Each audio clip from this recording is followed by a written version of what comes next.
guys! Welcome back to our vlog. It's Happy Friday. It's another Friday na naman na magwi-weekend na naman. Ang bilis ng panahon. And for today, makikita nyo sa content ko, I'm celebrating for my 6 years anniversary dito po sa Amerika or dito pa rin po yan sa California. And for today, katatapos ko lang ng aking encode work dahil tayo po ay work at home. Very productive po ang araw natin ngayon. A couples of days pa naman mula Monday hanggang Thursday dahil tayo po ay may mga errands pa sa loob ng bahay, asawa, ina, nagninegosyo pa tayo. Lahat na guys. And for today, nagkulot-kulutan ng ate mo kasi naisip ko na ipamper ko naman yung sarili ko, but every 2 months ginagawa ko naman to. Wala na akong naisip na ibang regalo sa sarili ko dahil sobra-sobra namang regalo ang binibigay ko, ano? At talagang kuripot ako at nagtitipid ako dahil marami tayong gustong gawin, i-priority in the near future at yun ang dapat nating unahin. And especially college na si Ate Tambay, talagang we will discipline and boundaries para sa lahat, para talagang maging smooth at stable ang buhay natin. Okay?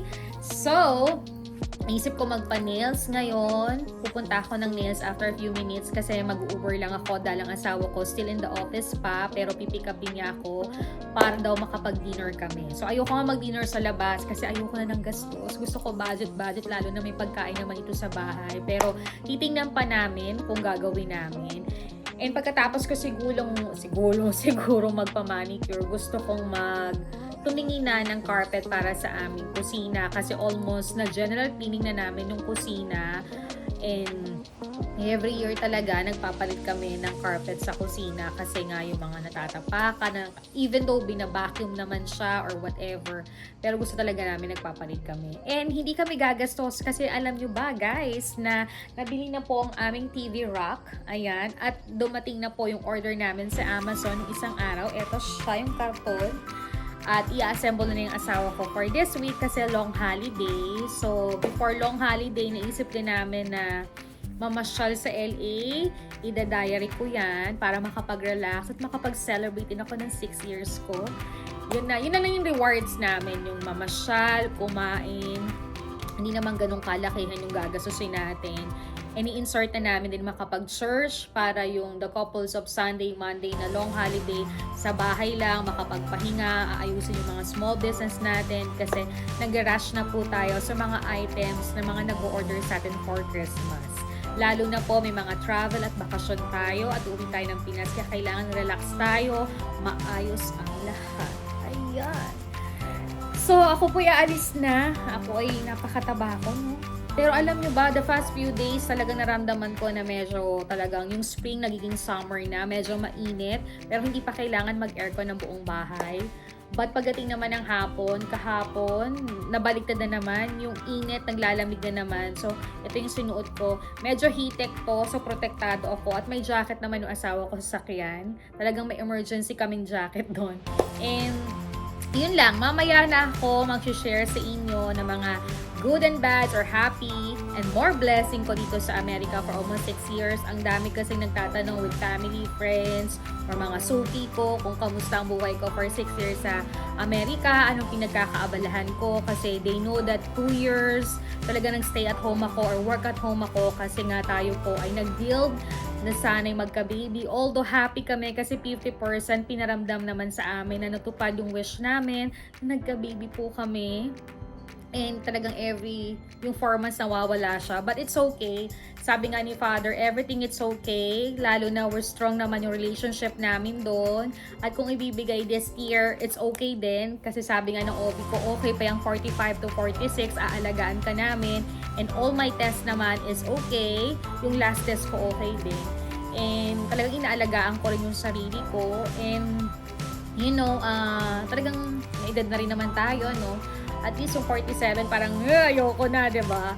And syempre, we're preparing for college to Ate Tambe, kaya medyo busy ako. But I'm so happy kasi na-prepare ko na lahat. Budget, tuition, pang-uniform, lahat ng kailangan niya. Kailangan niya talaga ng support system natin, guidance, at sobrang pagmamahalan prayers na maging maayos yung college niya. And almost done na. Siguro ganun talaga ako, very Girl Scout ako. Namana ko yun kay Mami. And yung mga questions na kung na-petition ba si Ate Tambi, araw-araw ko itong sinasagot. Yes po, na-petition na namin siya and undergo siya with green card. Kaya lang talagang may mga priorities pa siya na gustong gawin and hopefully makapunta na siya dito, makapasya at makasama namin siya. Syempre, sino ba namang magulang na gusto LDR sila palagi? Hindi naman po, no? And kung isa pa is yung magkakabahay ba kami sa Amerika, yes po, talagang yun na yung second namin. Kung baga yung first namin, makapag-adjust ako sa Amerika, makapagtrabaho, matulungan ko yung asawa ko, although yung asawa ko naman, mas like ang nasa bahay ako. Pero dahil nga po nasanay tayo mag-work sa abroad for almost 16 years din sa Dubai, then I work to Bangkok, Thailand. So talagang nasanay ako na kumikilos talaga ako at hindi ako umasa sa iba. So talagang tinutulungan ko yung asawa ko na matupad utay-utay yung mga dreams and goals namin. Hindi kami nagmamadali. We're so very happy at kontento kami sa mga blessings na meron kami. At kung talagang ito ibibigay, we're so blessed. Ayan. So yes, yun na po yung second kasi parang nakapag-prepare na kami with church wedding. Magto 2 years na yung church wedding namin. But although nakasal kami at first sa civil, na almost magna 9 years na rin. Ang bilis ng panahon. And yun nga, second top namin talaga is to build our own house or magkaroon nga kami ng sariling bahay sa Amerika. Wish lang namin yung kaya namin, kahit medyo maliit lang, kasi maliit lang naman yung pamilya namin.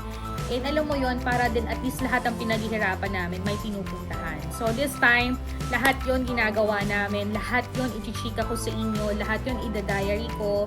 Ang sarap siguro nung balikan if you're getting older sa mga vlogs ko na talagang kapit kami mag-asawa through prayer, center of the Lord sa amin ay utay-utay namin na fulfill yung happiness namin. Yun.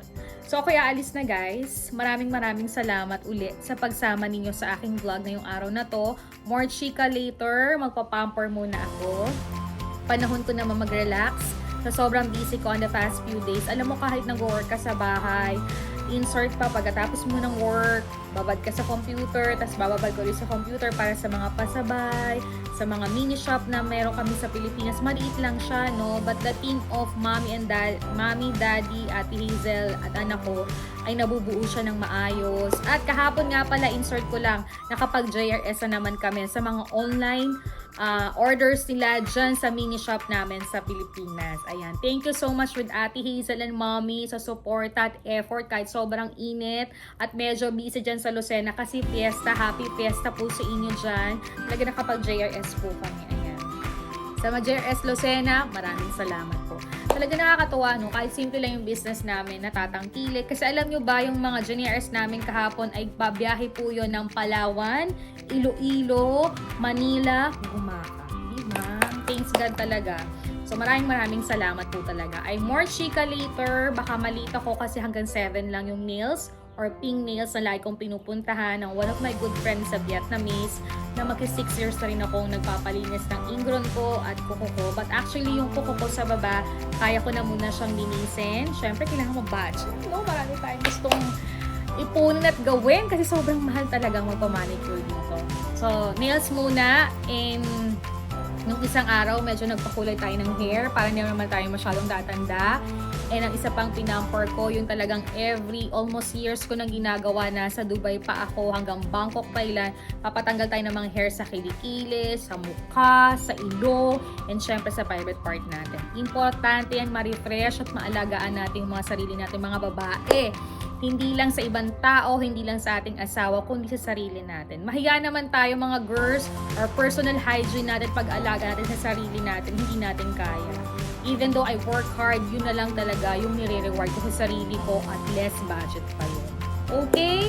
So guys, see you guys later. Mag-grab muna ako or mag-Uber ako para makapunta tayo sa Nin. So see you guys later!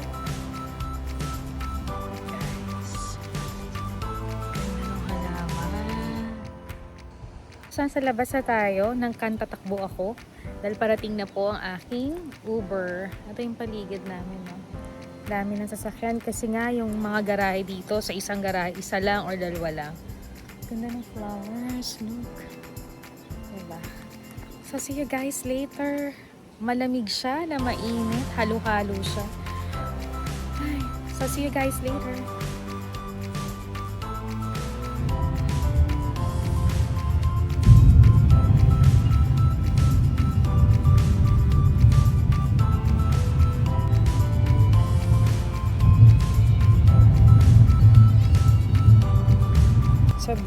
guys, nakababa na tayo ng Uber. Nagpunta na tayo sa nail salon natin. Let's go!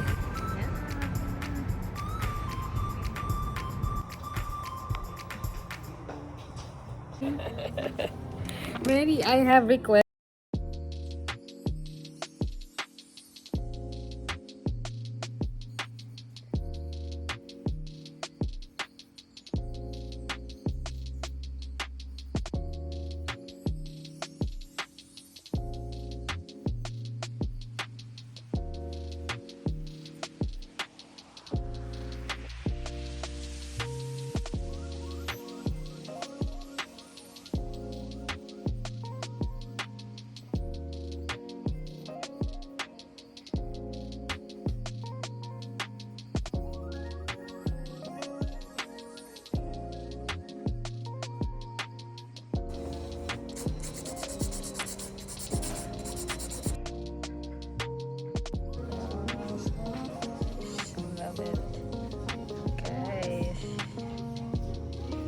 Sweetie! Sweetie na.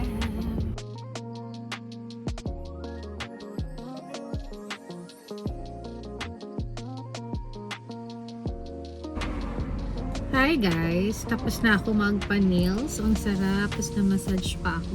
Hindi ako masyado nakakapag-vlog kapag nagpapa-nails ako. But ang bait-bait ni Mary. Mary, thank you so much. And Jenny, na-miss kita. She's still in Vietnam. Long vacation daw siya kasi long time siyang hindi nakauwi ng Vietnam. And I'm so happy sa aking nails. Ipupush ko pa ng konti para umigpi. Kasi nga gusto ko medyo matagal yung nails natin. Para hindi tayo balik ng balik. At saka, alam mo na, yung paa ko, plano ko, dahil nalilinisan ko siya at na-lesser yung ingron ko. Dahil secret ko dyan, every night, binabasilin ko siya. Maayos lang yung paglinis. And, every now and then talaga, binabrush ko yung baba ko, yung mga ganun. Para hindi na siya natubo. I don't know ha, ito lang ay turo sa akin ng good friend ko from Dubai, si April. Noong mga time na medyo naglalangib or talagang parang may sugat na yung aking ingro na halos gumagastos ako na malaki sa Dubai para magpa-nail cutter, madala siya sa hospital para malinis siya. Oh my god, ayoko nang balikan yun dahil sobrang hirap magsapatos at mag-sleeper. So by the way, kami magme-merienda muna sa McDo, and after that pupunta kami yata ng, I don't know kung mag-Ross kami or Didis, doon na kami titingin ng carpet kasi okay din naman doon. Ay sa mag-IKEA pa kami dahil every year nga nagpapalit kami. And sinabi ko kay Sweetie na huwag na kami mag-dinner kasi plano na yung mag-dinner sa Denny's or sa isang Korean kasi tomorrow naman we go to LA. Gonna be separate our vlog para doon dahil ito namang aking vlog na to ay to celebrate a few good memories sa mga nangyari sa akin for 6 years ko dito sa Amerika na gusto ko sooner may mabalikan ako. And yun nga, nakapag-share na ako sa inyo kanina namang ilang kong plano pa very soon. So, abangan nyo yan. So, hintay ko lang si Sweetie para magmerienda kami, pick up the carpet, or mga ilang errands namin mga pwede namin ipasabay o paninda. Sisingit na namin, total nasa labas na kami. So, nandito na si Sweetie. Ayan na siya. So, guys, later na lang. Eat McDo with Sweetie. Guys, let's eat. And that is the roast. Roast and Didis. Tensyon nyo na ako, hindi na ako nakapag-vlog nung nakapasok ako dahil na-amaze na naman ako sa dami. Dami na naman. Hindi ko alam kung anong kukunin ko. And I want a color. Strawberry kasi to. May na bang ibang masaya? Kasi wala tayong cortina doon sa ating kusina. And you know they have plenty of curtains. Ang dami na guys. Pati pillows. So tingin muna ako guys. Pero parang yung strawberry okay na to. This coffee hindi naman siya parang okay for me. So let's check it out muna guys. Pati lagi ko na kayong pinasyal dito sa Didis. Grabe. Here. Mag-grocery kami ng gulay ni Sweetie. So, let's go guys. Okay.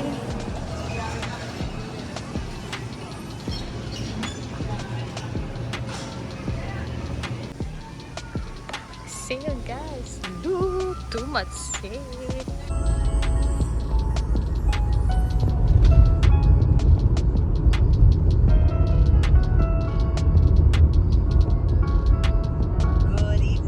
So guys, before ending my vlog sa ating 6 years anniversary dito sa Amerika, thank you Lord for the blessing. I-share ko lang sa inyo din ng isang talagang nakasama ko dito sa Amerika dahil alam niyo naman na isang extra ko talaga ang skincare.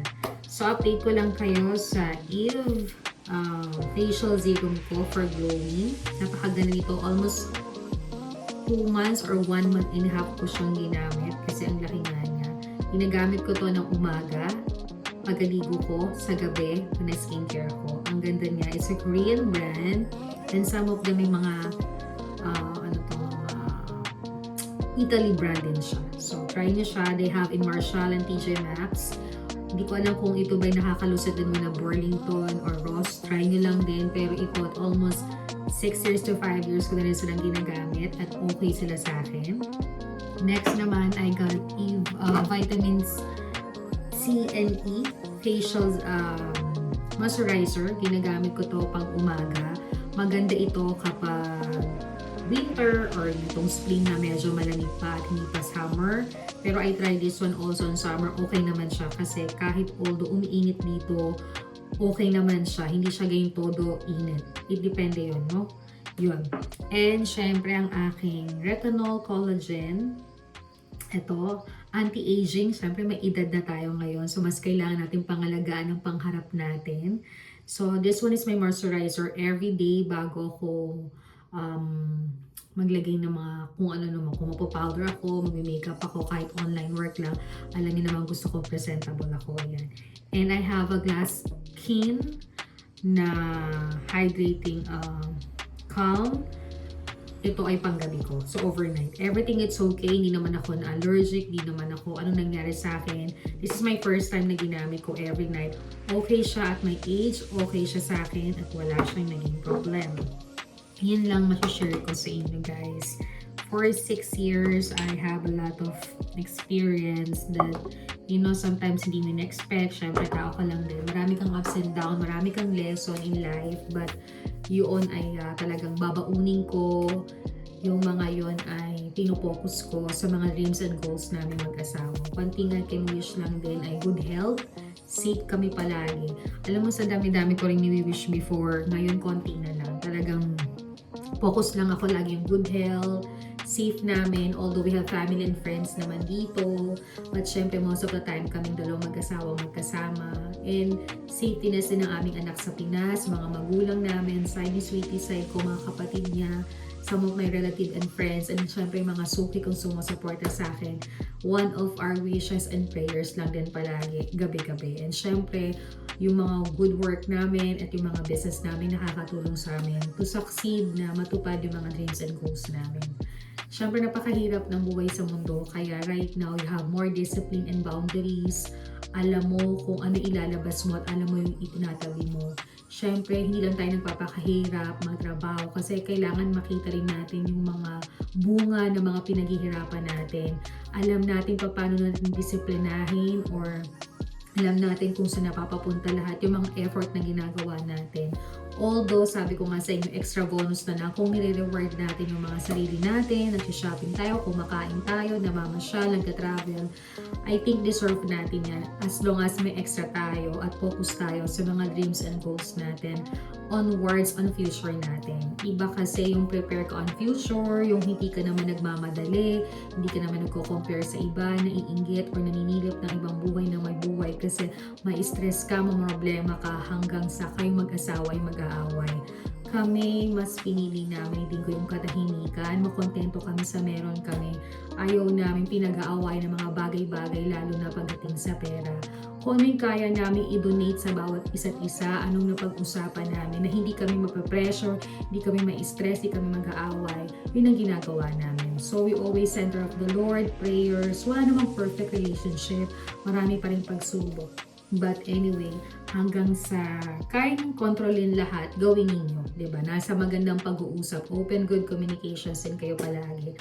Hindi porkat yung isa malaki yung sahod, yung isa malaki. Kung ano yung kaya nyong ipunin, anong kaya nyong i-prepare, dun kayo. Para much better na healthy yung lahat, 'di ba? And then, siguro yung other things nga, yung marami rin nagtanong sa akin kung ako ay mag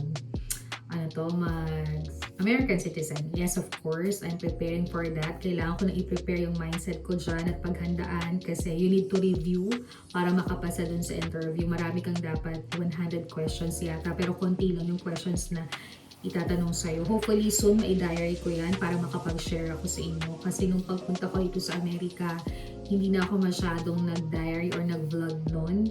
Kasi nga medyo, alam mo yon, parang it's another blessing yung nakarating ka dito. It's a good opportunity na makasama mo yung asawa mo ay ma-build yung mga dreams and goals talaga ninyo. Kaya paghahandaan natin yan. And syempre kapag ikay nag-American citizen, may bayad po yan at medyo mahal. So kailangan ready ka lahat para hindi ka ma-fail. So for me naman, hindi na ako nagkikwento ng mga bagay-bagay yan na share ko lang kasi part of it yan na nandito ako sa Amerika. Second naman is about yung losing your work outside. Yes, for almost 2 years, pero masaya po ako sa naging both decision namin kasi may mga trabaho naman at negosyo naman pumapasok pa rin, nakakatulong pa rin sa asawa ko. So hindi din naman ako nawalan. Still, I have income and I still may naipapasok pa rin ako at naitutulong ako. So, dahil nga yun sa gusto namin mag-fulfill na magkaroon ng baby, syempre may edad na rin ako. So, we need to take care of ourselves even though all my tests is okay, walang problema.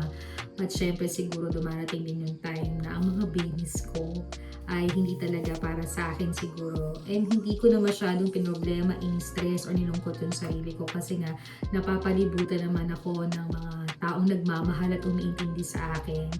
And I know the reasons kung bakit na-catch up ko na agad. Siguro in my age, or hindi natin alam kung ano mangyayari sa bata, na kung nabuhay man siya, magka-problema pa kami. So, medyo aware na ako sa ganon. Happy ako dahil na-experience ko uli kahit almost 4 months.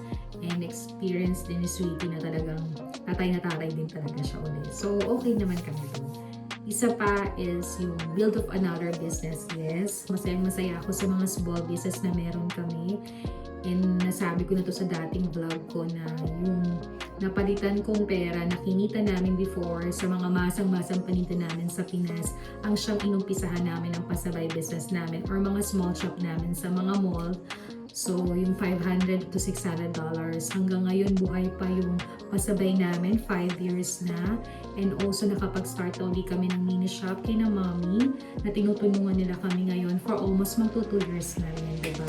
And especially yung mini shop din namin sa mall, diba? Nakakatuwa din talaga. So, kumbaga parang tuloy-tuloy siya at gusto ko rin pinapangarap ko talaga na hindi man ako perfect to collect and arrange everything, yung mga gamit sa bahay. Pero talagang alam naman sa pasabay kahit ano, kutsara, tinidor, kutsilyo, kaldero, tinitinda ko kasi nga ang gaganda ng gamit at maraming mga kananayan na kagaya ko na sabik na mag-ipon ng mga ganon sa tamang presyo, diba? And gusto ko yung umpisahan dito sa Amerika na magkaroon ako ng isang space at new workout na namin yun. And talagang, alam mo yun, pag talagang marunong kang yung pasensya mo on the process and you know, parang nandun yung hindi mo pinupush pero matutupad siya, diba? Pinag-pray mo, ni-work mo, iniipon mo. And ngayon, the Happy Home by Dance Pink Closet, then the home decor or decor with that home ay mag-start na very soon this year or early next year, diba?